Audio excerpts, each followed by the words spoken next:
I have been married to my husband for 6 years, and we have 2 kids together, 8M and 4M. Our youngest has special needs. My husband also has a daughter, 12F, from his previous relationship.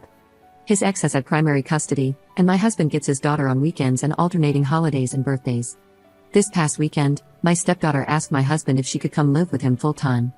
Her mom recently moved in with her fiancé and his kids, and there has been some friction with that, from what I understand.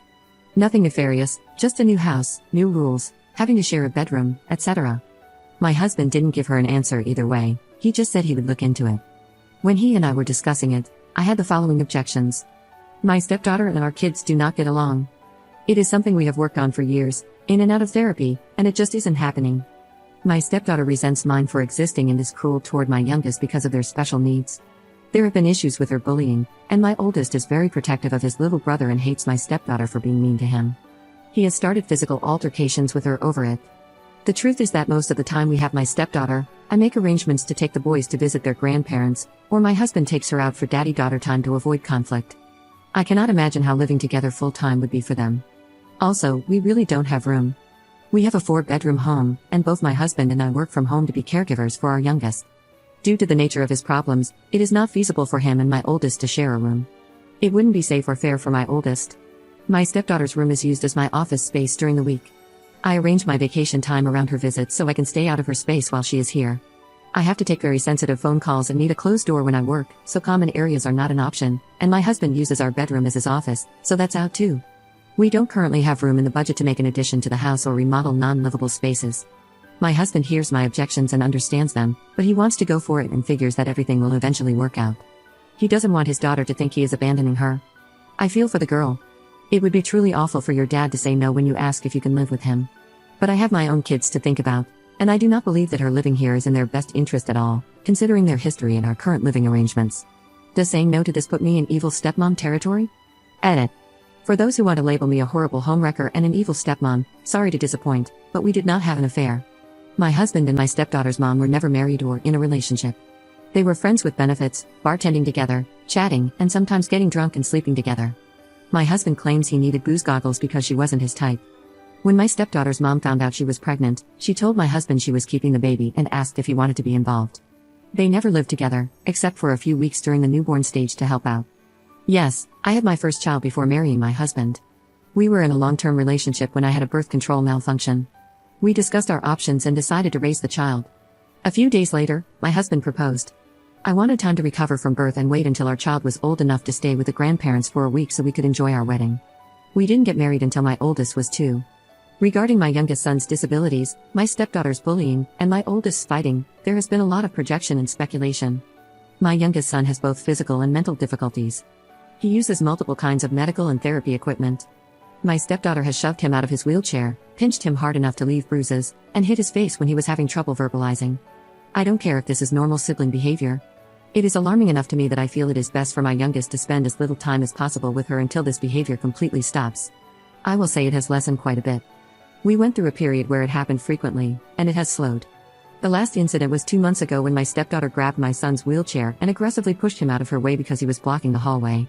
One of the times my oldest son started an altercation with her was because she told him that his brother was not a real person, and that she was going to call the hospital to have him taken away so they could perform experiments to find out what he was. She went into detail about things they would do to him, like ripping his fingernails out. My son did lose his temper and hit her. He was immediately disciplined, and we had an age-appropriate discussion about how his heart is in the right place wanting to protect his little brother, but he needs to find an adult when something like that happens. This was not made up. My stepdaughter admitted she said it when my husband was able to sit her down and talk with her later in the day. I am not allowed to discipline or have parenting talks with her, per her bio mom's wishes. I am not welcome to be part of my stepdaughter's therapy journey, also per her bio mom's wishes. She does not want me involved.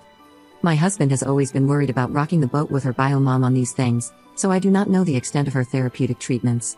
I do know she goes to therapy during the week, and my husband has attended sessions, but it isn't something he is free to discuss with me. So, I am in the dark about that. Commenter. My concern would be why she wants to leave. Is there more to this story?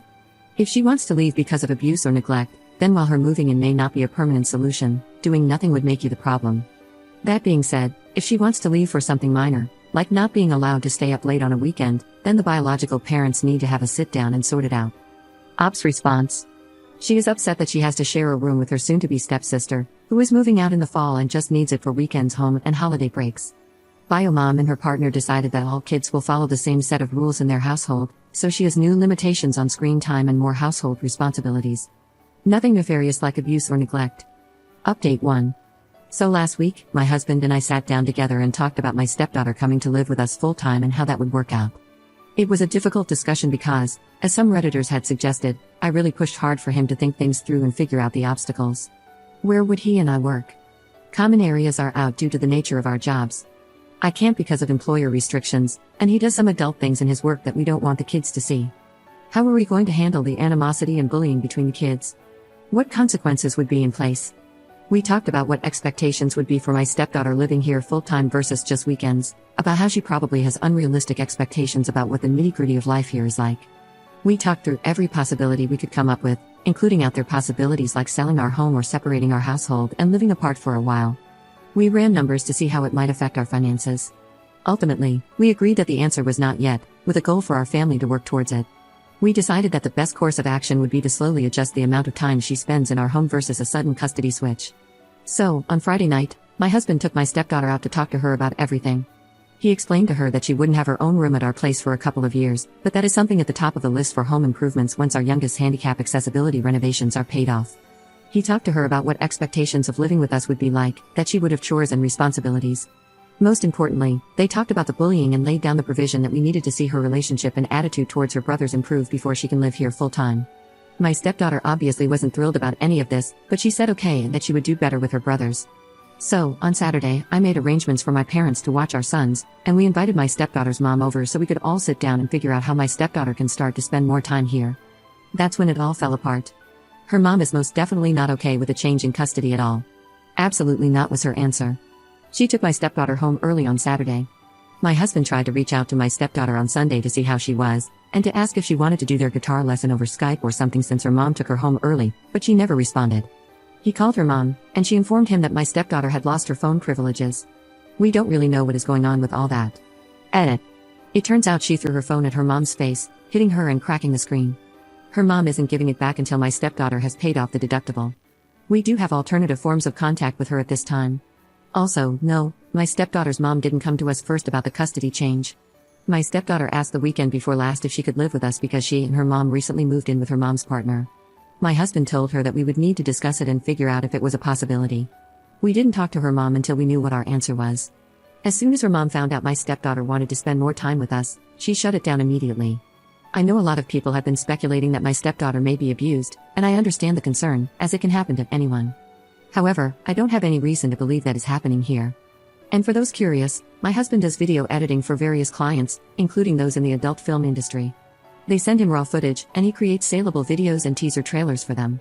He also edits YouTube videos, special event videos, and even local commercials. The way we see it, everyone's money is spent the same. One day he edits a commercial for the local church's annual yard sale, and the next, an adult video. We just have to be careful about when and where he edits the adult content so none of the kids walk in on him. We make sure he only does that work when I'm not working, so he can stay behind the locked door with headphones on. Update 2. My husband has a daughter from before our relationship. We also have 2 children of our own, one of whom is severely special needs. He and his daughter's biological mom never had a formal custody arrangement, but due to some recent drama and changes, it became apparent that we needed to get something formal and court-ordered in place. So, we consulted an attorney. During this process, we discovered that my husband wasn't listed on the birth certificate. We had paternity testing done. My husband is not the biological father. He is absolutely devastated. He's spiraling and hurting so much, and I can't do anything to take his pain away. We've hugged and cried together many times this week. He's not okay. He's flip-flopping between despair and anger. The anger scares me. His knuckles are all messed up from hitting something, and he wouldn't talk to me about what happened. Everything is falling apart at home. My husband is in no place to be a father and partner right now. I sent our oldest to my sisters, but my youngest is having a really bad week with his medical issues.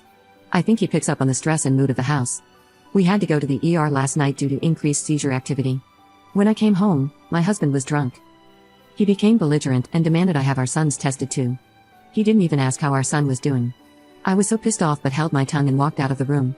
I left a few Gatorades and some aspirin next to him after he passed out. I'm trying to get him in to see a therapist, but no luck so far. We haven't told my stepdaughter or her biological mom yet.